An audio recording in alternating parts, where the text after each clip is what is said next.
10장 말씀에 등장하는 가이사랴의 고넬료는 참 유명한 인물입니다. 로마 군대의 백부장인데 이 고넬료의 회심 사건을 꽤나 구체적으로 언급한 이유는 이 사건이 공식적인 최초의 이방인 회심 사건이기 때문이죠.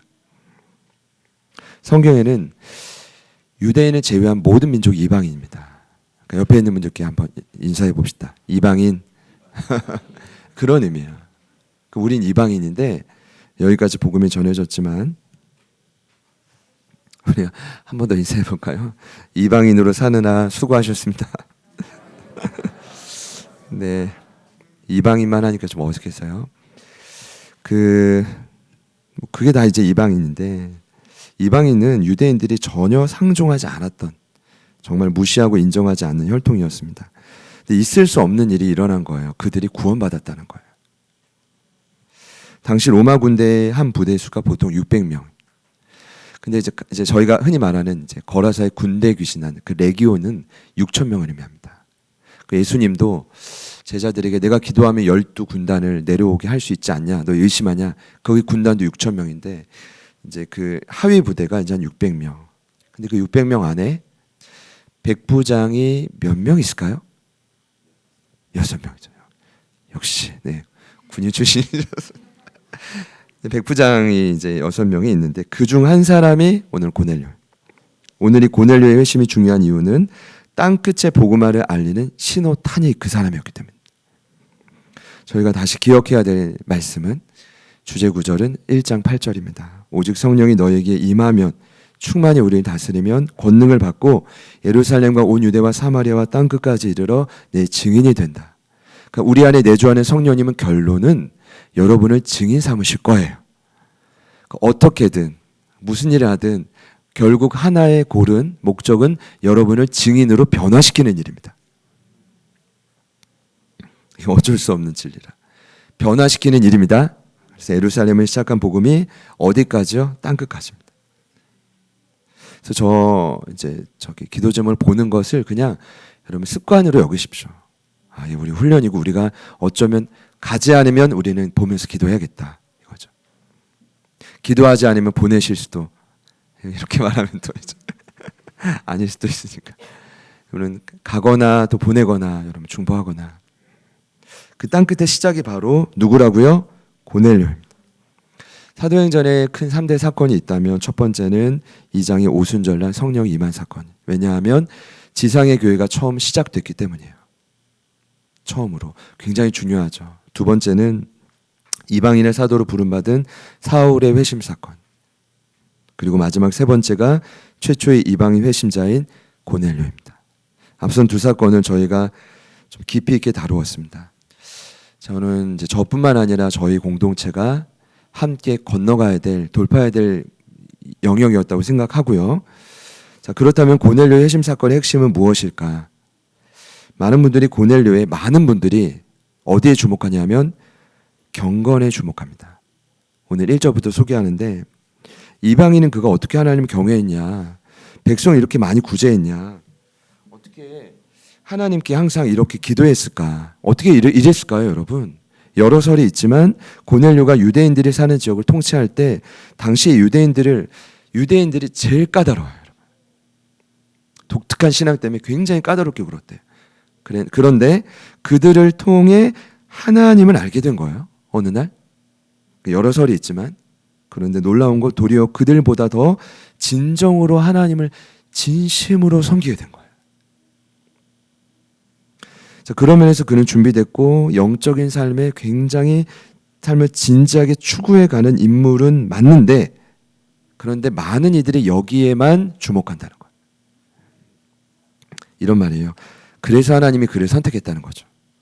그가 훌륭했기 때문에 그의 신분, 인품, 경건이 준비됐기 때문에 탁월했기 때문에 어찌 동족도 아니고 포로까지 돌보냐 이랬기 때문에 하나님이 그를 최초의 이방인 회심자로 골랐다는 거예요. 저는 여러분 이 부분에 일정 부분 동의하지만 10장의 그의 회심 사건을 이토록 상세하게 기록한 이유는 과연 그 이유 때문일까? 저는 이번에 처음으로 그 생각을 좀 내려놨어요. 제 편견일 수도 있겠다. 그렇다면 이 글을 읽는 독자들 중에 여러분 이런 거 아닐까요? 이 글을 처음 읽는 독자들 중에는 그의 회심 사건을 보면서 이랬겠죠. 아, 고넬료와 같이 경건하지 못하고 구제하지 못하고 항상 기도하지 못하면 나는 회심의 대상에서 제외되는구나. 제외는 아니어도 한참 밀려나는구나. 라는 생각을 할 수 있을까요? 없을까요? 여러분 있어요? 없어요? 제가 오늘 좀 여러분 부정적으로 보이셔야 됩니다. 제가 오늘 좀 다르게 보려고 노력했거든요. 모든 사람은 그렇게 보는데 그렇게 안 보이는 거예요, 사실은. 마이너 입장에서 보면 이건 너무 이건 비참한 말씀인 거예요. 10장 건너뛰고 싶을 것 같은 거예요. 이렇게 표현해서 죄송해요. 왜냐하면 제가 금요 성령 집회 때 한 몇 달 전인데 이 본문을 제가 제 차례여가지고 설교를 했었거든요. 큐티 본문이었잖아요.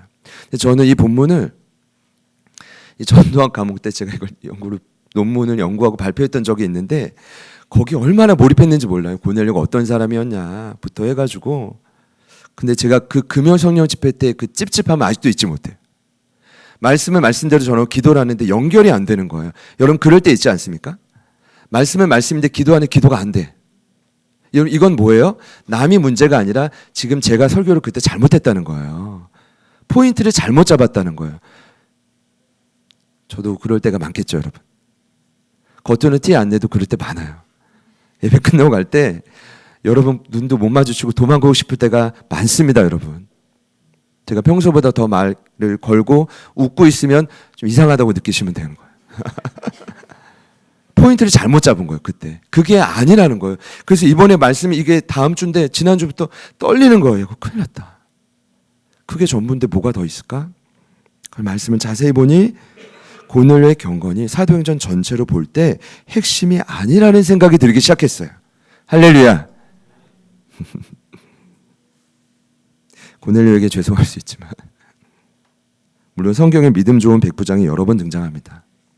아무래도 군대 안에 철저한 그 훈련이 위계 질서가 뭔가 하나님을 절대자로 모시는데 도움이 됐을 거라고 생각을 해요. 제가 그래서 이제 강원도 그래도 고성 출신 오징어 밤바다의 불빛을 보면서 하나님 제발 좀 국방부에 시계가 안 간다고 하지만 나를 좀 여기서 탈출시켜 주십시오.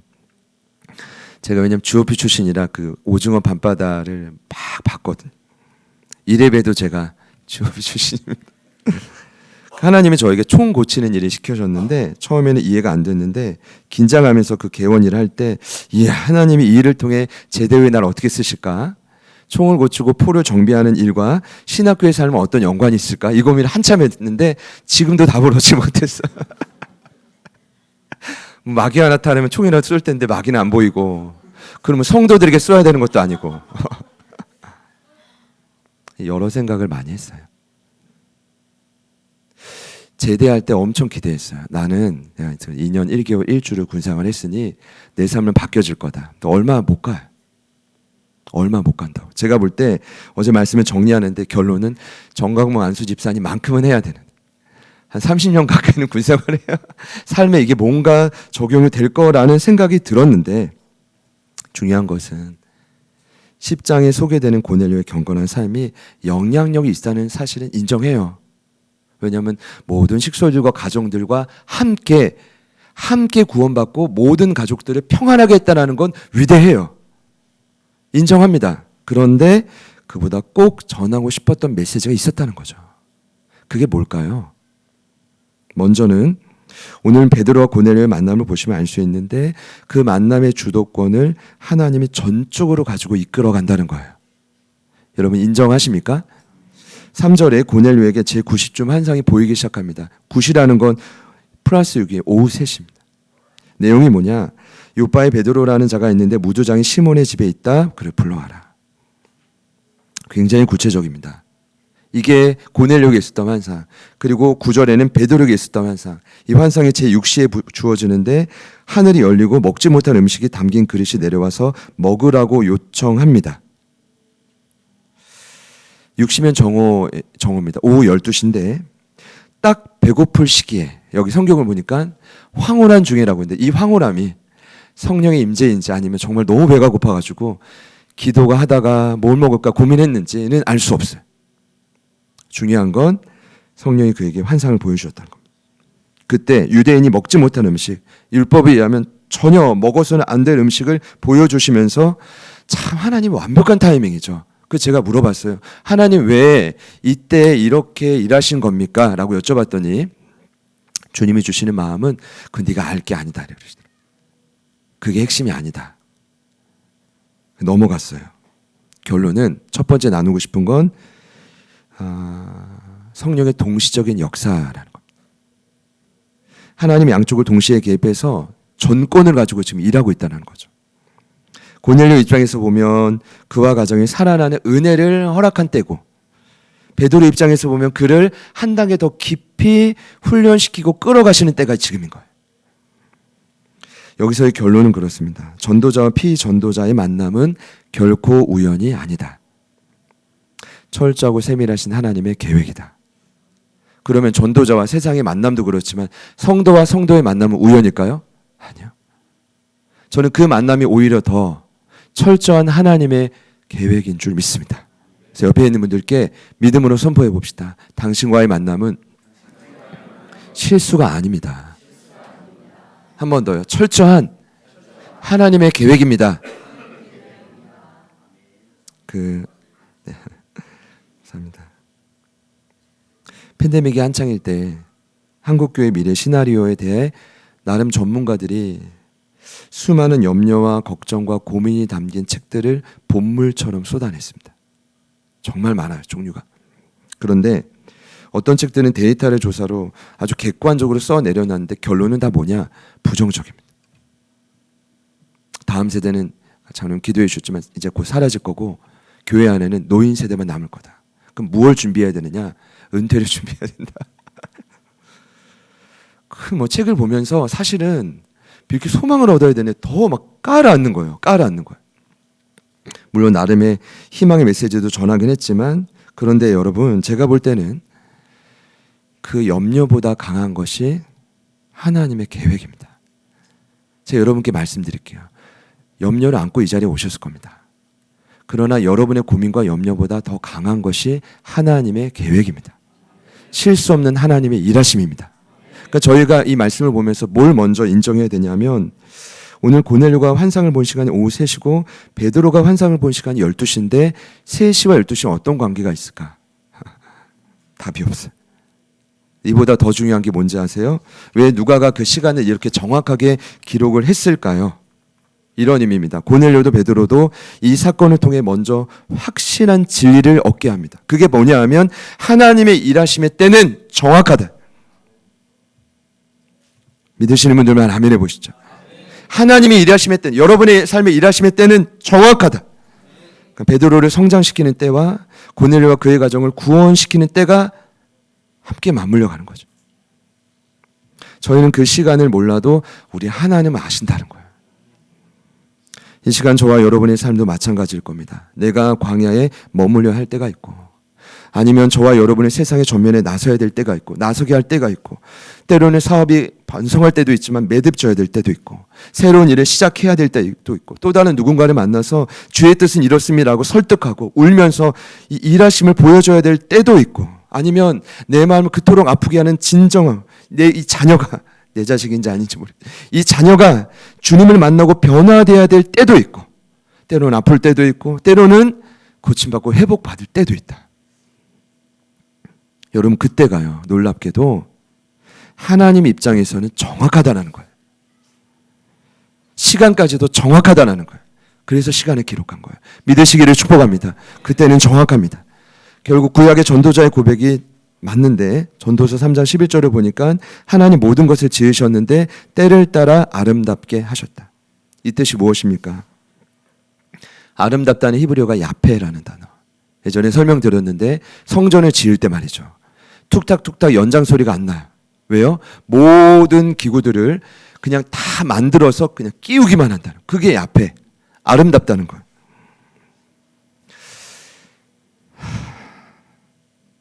각 인생마다 제게 주시는 감동은, 여러분 하나님의 자녀잖아요.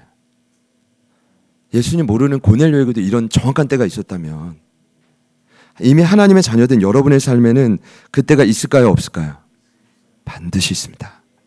반드시 있습니다. 여러분 선포하십시오. 반드시 있습니다. 그래서 제가 말씀 준비하다가 가끔 찬양에서 듣다가 너무 이 찬양 듣다 보면 듣기 싫어 넘기는 찬양이 있는데 이번 주에 그 찬양이 2번이나 귀에 쏙쏙 들려오는 거예요. 제목이 뭐냐 하면 주님의 이 찬양. 시간에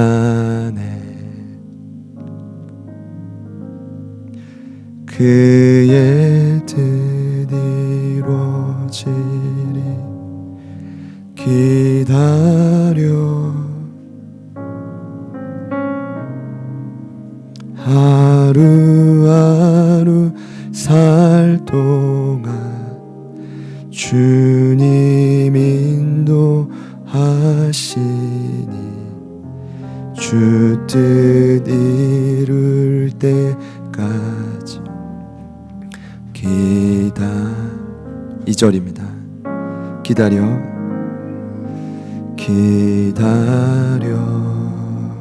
그때를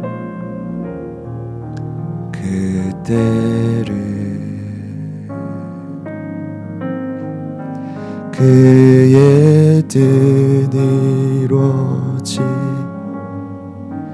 기다려 주의 뜻 이루어질 때 우리들의 모든 것 아름답게 변기다.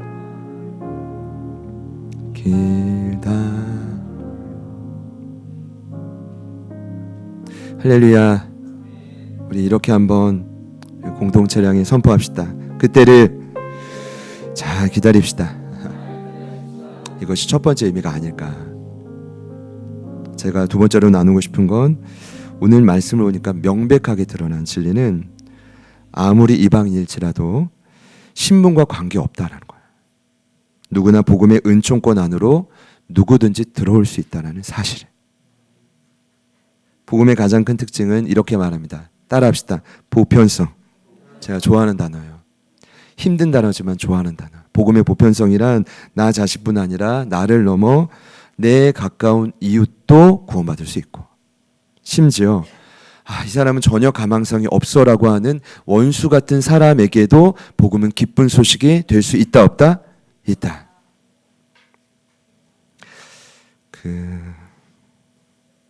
당시 유대인들이 경멸했던 사마리아인에게도 복음은 기쁜 소식이다. 심지어 전혀 상종하지 않았던, 개인적인 만남도 가지면 안 됐던, 그토록 꺼렸던 이방인까지도 하나님은 동일하게 사랑하신다.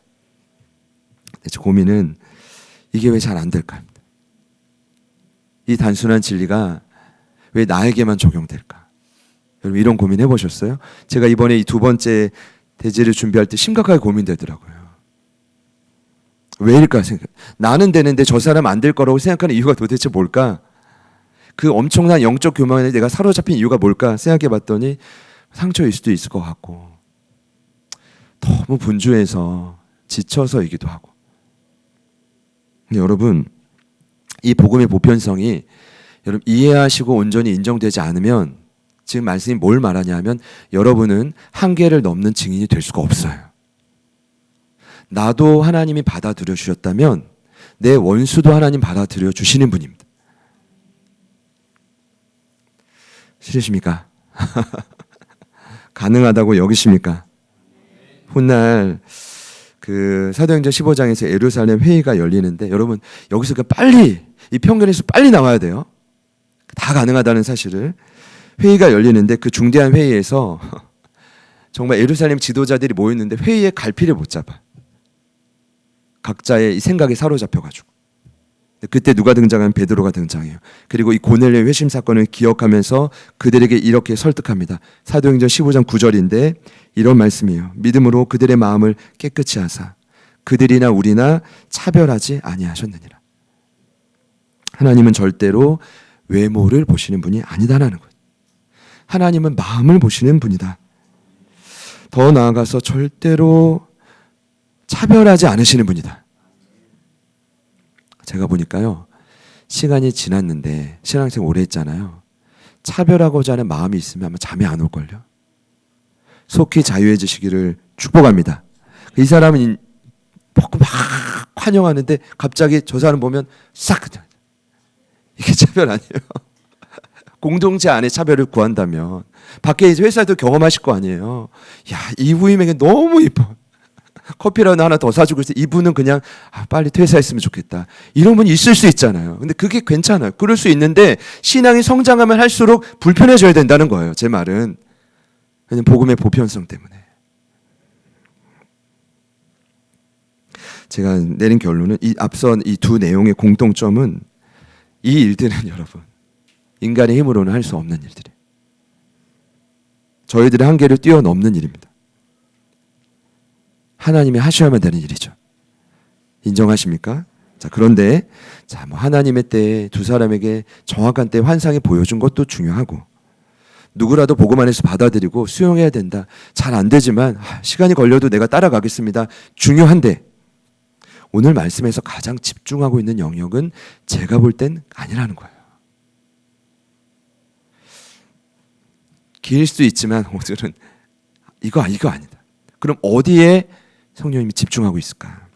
제가 볼 때는 베드로 자신입니다. 전도자인 베드로. 마지막으로 나눌 부분인데 베드로의 삶에 개입하시는 하나님의 의도가 핵심입니다. 여러분 오늘 왜 하필 베드로입니까? 고넬료에게 찾아갈 사람이 베드로밖에 없었습니까? 아나니아도 있고 바울도 쓸 수 있습니다. 하나님은. 수많은 제자들이 있습니다. 남성만 있습니까? 여성도 있습니다. 얼마든지 하나님은 일하실 수 있는데 왜요? 뭐 성경에 기록되어 있으니까 무조건 베드로 이래야 됩니까? 제 말이 너무 빠릅니까, 여러분? 빨리 지나간다는 것은 별로 그렇게 중요하지 않다라고 생각하시면 됩니다. 천천히 하는 것만 기억해 주시면 되겠습니다. 아멘이십니까? 왜 베드로를 고넬료에게 보냈을까? 이게 한참 고민이 되는 거예요. 여러분 이거는 고넬료와 가족의 구원을 위해서만이 아니라 말씀을 자세히 보니까 베드로 자신을 위한 일이었어요. 그래서 하나님이 명령한 거예요. 왜냐하면 그 이유는 하나님 나라에 거침이 되는 요소가 있는데 그 요소를 바로 잡기 위함이에요. 그 요소가 누구냐면 놀랍게도 베드로예요. 여러분 의아해하실 거예요. 베드로가 이제까지 어떻게 사역했는데 4장까지 그 이후에도 어떻게 활동했는데 베드로가 거침이라니 장애물이라니 여러분 이렇게 이해하시면 돼요. 정확히 말씀드리면 베드로 안에 여전히 남아있는 편견과 관습들이에요. 당시 유대인들이 가지고 있던 종교적인 관습과 고정관념이 뭐냐 하면 이방인은 구원은 받을 수 없다는 거예요. 그 이방인의 구원을 위해 이해하는데 결정적인 거침이 베드로 안에 있었다는 거예요. 환상에 대한 베드로의 반응을 보면 알 수 있는데 하나님 환상 가운데 나타나서 베드로에게 뭐라고 하십니까? 하나님은 잡아먹으라. 내가 깨끗하게 했으니 잡아먹으라. 명령합니다. 근데 베드로는 뭐라고 하죠? 속되고 깨끗이 하는 것이라 그럴 수 없다. 심지어 이렇게 말합니다. 같이 따라합시다. 결코 먹을 수 없다. 이렇게 말합니다. 천하의 베드로가 아니 이 정도 되면 어떻게 너를 품어주고 여기까지 데려왔는데 하나님이 명령하시는데 뭐라고요? 결코라는 단어를 썼다는 거예요. 저는 처음에 이야 대단하다. 이 반응을 무려 3번이나 반복하는데 여러분 정확한 그림이 그래요. 하늘에서 보자기가 3번 내려온 게 아니라 한 번 내려오고 이 대화가 실갱하면서 하나님과 3번이나 대화되는 거예요. 먹어라. 결코 안 된다. 먹어라. 안 된다. 먹어라. 안 된다. 처음에 야 이게 어떻게 있을 수 있지? 어떻게 베드로라는 사람이 하나님 앞에 굉장히 불쾌하고 단호한 어투로 거절할 수 있느냐 말이에요. 고민했는데 고민의 끝이 뭐냐 하면 그럴 수 있겠다. 왜냐하면 지금 저희들의 삶에 일어나고 있는 일이에요. 하나님 이렇게 해라. 이게 방법이야. 이 길이 진리야 라고 말하지만 아니요. 결코 아니다. 아니면 지금은 아니다. 아니면 나에겐 아니다. 여러분은 어떻습니까? 정말 무서운 건 인간이 하나님의 명령을 받았음에도 거절한다는 것입니다. 이게 왜 그럴까? 그러니까 여러분 진짜 정말 저희가 조심스러운 건 신앙생활을 오래 하면 할수록 진짜 어려운 것 같아요. 왜냐하면 편견이 더 많아져. 경험이 더 많아져. 그러니까 과거의 경험과 맞지 않으면 이건 잘못된 거예요. 여러분 어떻게 생각하세요? 가장 위험한 사람이 누굴까요? 저입니다. 어쩌면 하나님의 한계 짓고 있는 사람이 저일 수도 있다고요. 아, 이 교회는 이렇게 안 됐으니까, 저 교회는 이렇게 안 됐으니까. 무언가 하나님을 새롭게 일하시고 싶은데 제가 걸림돌이 될 수도 있지만 여러분도 그럴 수가 있다고요. 여러분에게 있는 편견과 관습이 하나님의 일하심을, 자유하게 일하심을 가로막고 있는 거침의 주인공일 수 있다는 거죠. 왜 이렇게 하셨을까? 베드로의 종교적 편견을 깨뜨리시는 거죠. 제발 묶여있는 그 생각에서 자유하라는 거예요. 하나님이 그렇게 어떻게든 베드로의 생각에서 노임받게 하려는, 자유하게 하는 의도가 여러분 역력하시다는 게 여러분 느껴지시죠? 그러니까 이렇게 구체적으로 쓴 거였어요. 그는 나중에 보넬료 앞에서 자기 입으로 이렇게 말합니다. 이방인과의 교제하며 가까이 하는 건 위법입니다. 이런 말이에요. 근데 여러분 이 말에 유대인인 베드로도 인정하고 듣는 고넬료도 인정해요. 왜요? 이게 정설이니까. 유대인과 이방인은 가까이 하면 안 되니까. 그러니까 여러분 놀라운 사실은 이 말씀이 왜 중요하냐? 베드로는 베드로 혼자가 아니에요. 개인이 아니에요. 유대인 전체를 대표하며 이 자리에 서 있는 거예요. 그럼 고넬료는 이방인 혼자가 아니에요. 이방인 전체를 대표하며 그 자리에 서 있는 거예요. 인간의 엄청난 고리, 그 엄청난 고정관념을 서로 함께 돌파하는 장이 바로 사도행전 10장인 거예요. 이해가 되십니까, 여러분? 여러분 한번 기대 안 되세요? 여러분의 갇혀있는 그 고정관념 여러분이 벗어진다면 하나님 어떻게 일하실지 기대가 안 되십니까? 너무 그래서 신비한 것만 쫓으면 안 되지만 우리 안에 그와 같은 편견과 관습이 있잖아요. 이제 지난주 중에 사도행전 묵상 부문이 끝이 났어요. 히브리서로 넘어갔는데 놀랍게도 마지막 28장 31절에 어떻게 기록됐냐면 바울이 하나님 나라를 담대하게 거침없이 전했다.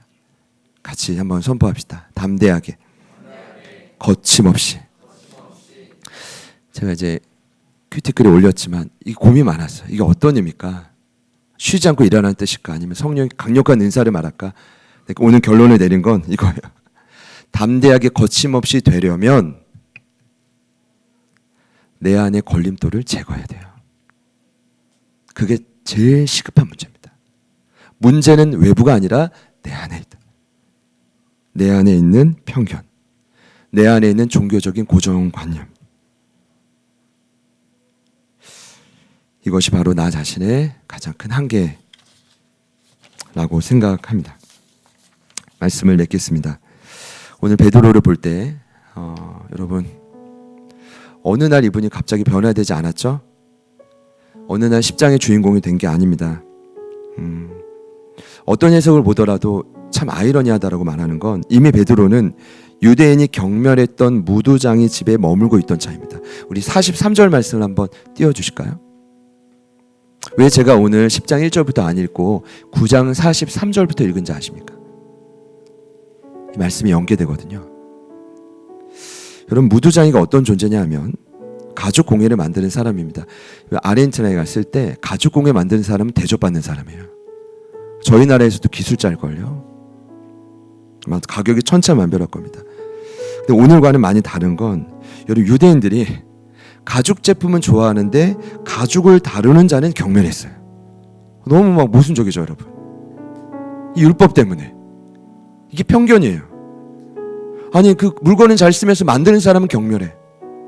죽은 짐승을 다룬다고 피장이라고 말했는데 이 직업은 굉장히 부정하고 경멸스러운 것으로 여겼단 말이죠. 그래서 무두장의 집은요 한센병 환자들처럼 성읍이 있으면 따로 격리돼 살아야 돼. 제일 끄트머리는 아니면 떨어져 살아야 된다. 심지어 한 여자가 배우자가 될 사람이 피장인 걸 모르고 결혼했는데 피장이었어요.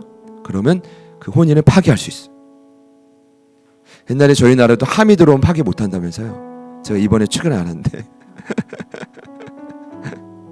함이 들어오면 파기를 못하는데 마찬가지예요. 근데 파기할 수 있는 이유가 뭐냐면 남편 될 사람이 알고 봤더니 피장이었어. 무두장이었어. 그러면 헤어져도 돼. 그 정도로 경멸했어요. 그런데 오늘 베드로가 어디에 묵었대요? 무두장의 집에 머물고 있었다는 거예요. 어떤 의미일까요? 오늘 고넬료에게 본 환상 때문에 연계되는 그 의미입니까? 아니, 저는 그렇게 생각하지 않아요. 무엇을 의미하냐면 이미 베드로는, 잘 들어보세요, 하나님의 음성에 순종할 수 있는 사람이었어요. 그리고 이미 베드로는 성령 안에서 자신의 한계와 편견과 고정관념을 뛰어넘어서 사는 자였다고. 왜냐? 여러분, 베드로가 욥바에서 다비다를 살렸어요. 살렸단 말이에요. 어떤 일이 벌어질까요? 수많은 욥바의 사람들이 자기 집으로 베드로를 초대하고 싶었겠죠. 제발 베드로 우리 집에 한 번만 와주십시오. 한 번만 와주십시오. 지나가만 가주십시오. 얼마나 기대했겠어요. 그 중에 누가 있었을까요? 살아난 다비다가 제가 평생을 당신을 모시겠습니다. 근데 놀라운 사실은 베드로가 격리된 집인 무두장의 집에 갔다라는 거예요. 본인 생각이었을까요? 본인 생각이 못 가죠. 성령님이 무두장의 집으로 가라고 한 거예요. 저 이 생각도 했잖아요. 무두장이 피장의 이름이 시몬이에요. 베드로의 원래 이름이 시몬이에요. 아, 이때도 학연지연 이름을 따라간 건가? 그러니까 주님이 저를 보면서 어떤 마음을 주시면 웃으시더라고요. 야, 너 많이 힘드냐? 이러신 거예요. 별의별 생각을 다 한다. 별의별 생각. 그거 아니겠죠, 여러분?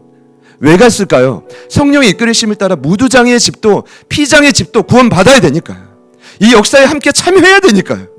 편견을 깨뜨리는 것을 이미 경험시켜 주셨는데 문제는 뭐냐? 오늘 또 다른 편견을 뛰어넘는 기회를 주셨는데 문제는 어색하다는 거예요. 두렵다는 거예요. 이게 낯설다는 거예요. 그래서 제가 내리는 결론이 뭐냐면 아무리 베드로고 아무리 바울이어도 사람은 한계 있는 존재라는 거예요. 그리고 알았잖아요. 이 비밀을. 이게 이 말씀이 기록된 이유구나.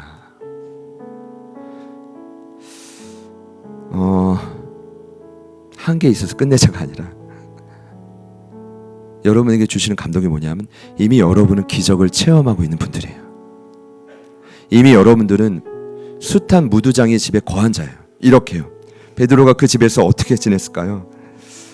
여기 썼는데 무두장이가 직접 해준 음식을 먹었을 거고 무두장이가 쓰는 그릇을 썼을 거고 무두장이가 쓰는 화장실도 썼을 거예요. 그리고 무두장의 침구를 함께 쓰면서 무두장이와 하나가 됐을 거예요. 근데 여러분, 이런 기적이 이미 여러분의 삶에도 일어났단 말이에요. 그런 기적이 있었기 때문에 여러분 여기까지 온 것이라고 저는 믿습니다. 그런 한계를 뛰어넘는 하나님의 은혜가 있었기 때문에 여기까지 왔단 말이에요. 근데 중요한 건 또다시 넘어가야 되는데, 땅끝을 진정한 지혜이 되면 또다시 넘어가야 되는데 우리는 왜 두려워하고 있냐는 거예요. 왜 또다시 왜 우리 안에 있는 편견 뒤에 숨냐 이거예요. 왜 내가 문제인데 저 사람의 문제라고 왜 치부하고 전진해 가지 못하냐는 거죠. 제가 절 보면서 그게 답답한 거예요. 절 보면서. 제 말이 맞습니까? 틀립니까? 하나님은 끊임없이 여러분을 한계를 뛰어넘어 일하가시기를 원하십니다. 문제는 우리가 두렵다는 거죠. 그 일이 익숙하지 않다는 거예요. 괜찮아요. 베드로도 그랬다면 우리도 그럴 수 있어요. 바울도 그랬다면 우리도 날마다 죽음 같은 고통이 따라올 수 있지만, 사랑하는 여러분, 이제는 여러분의 한계를 뛰어넘을 때입니다. 여러분, 이런 얘기가 죄송하지만 도움이 될 때도 있지만, 내가 과거에 신앙생활 했을 때 내가 다녔던 교회에서는 이런 적이 없었다. 우린 이제 그렇게 모이신 분들이 많잖아요. 그게 무기가 아닙니다, 여러분. 어떤 것도 무기가 될 수가 없다고요. 하나님은 새 일을 행하기를 원하시는데, 믿으십니까? 새 일을 행하기를 원하시는데 그 고정관념에서, 종교적인 편견에서, 복음의 보편수에서 멀어지고는 그 마음에서 여러분 뛰어넘어가시기를 축복합니다. 어떻게 하나님이 일하시는지 한번 보자고요. 예배 초설 위에 기도할 때 하나님 어떻게 일하시는지 보자고요.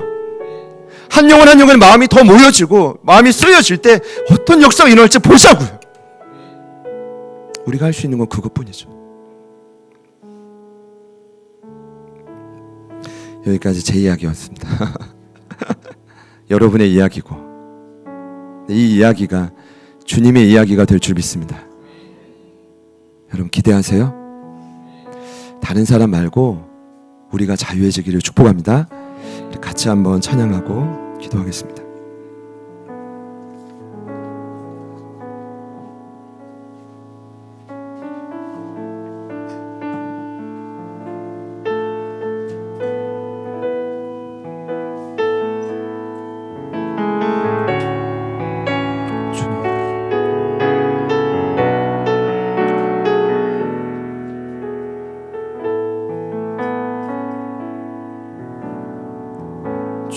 주께서 주신 모든 시간 헛된 것 없네. 그 어느 것도 주의 뜻 알기 어려워도 이유 있음을 알기 원해. 나의 못 걸음이 주님 안에 있기에 주의 이야기 돼 내 한계를 넘어 일하시는 주 크신 주의 은 내 삶을 이끄신 인생의 처음과 주가 나시니 모든 주님께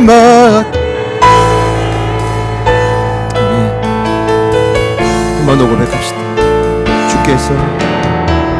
주께서 주신 모든 시간 헛된 것 없네. 어느 것도 주의 뜻 알기 어려워도 이유 있음을 알기 원해. 나의 모든 걸음이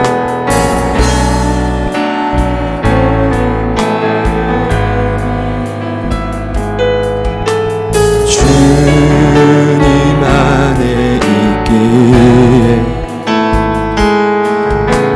주의 이야기가 내 안의 한계를 넘어 일하시는 주 크신 주의 내 삶을 이끄시네.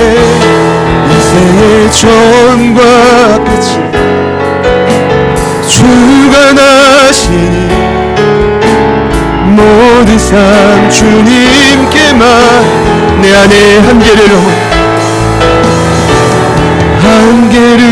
넘어 일하시는 주 크신 주의 내 삶을 이끄시네.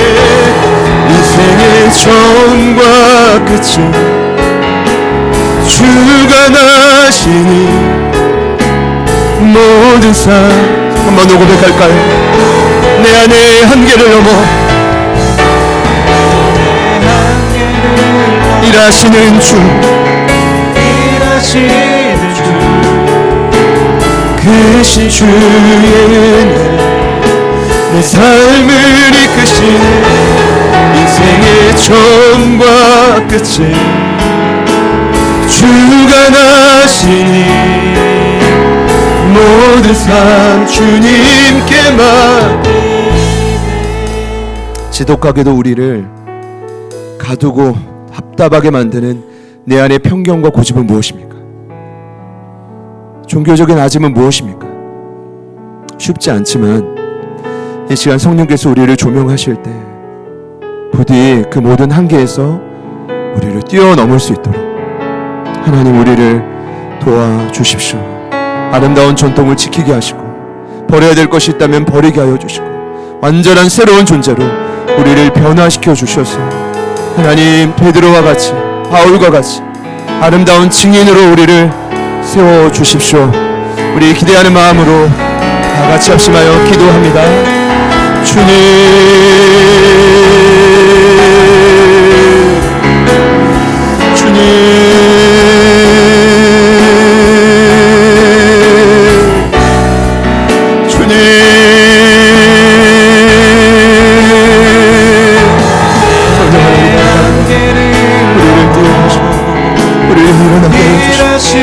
새롭게 하시는 그 주님을 찬양합니다. 성령 하나님 반드시 하나님 우리를 새롭게 하여 주십시오.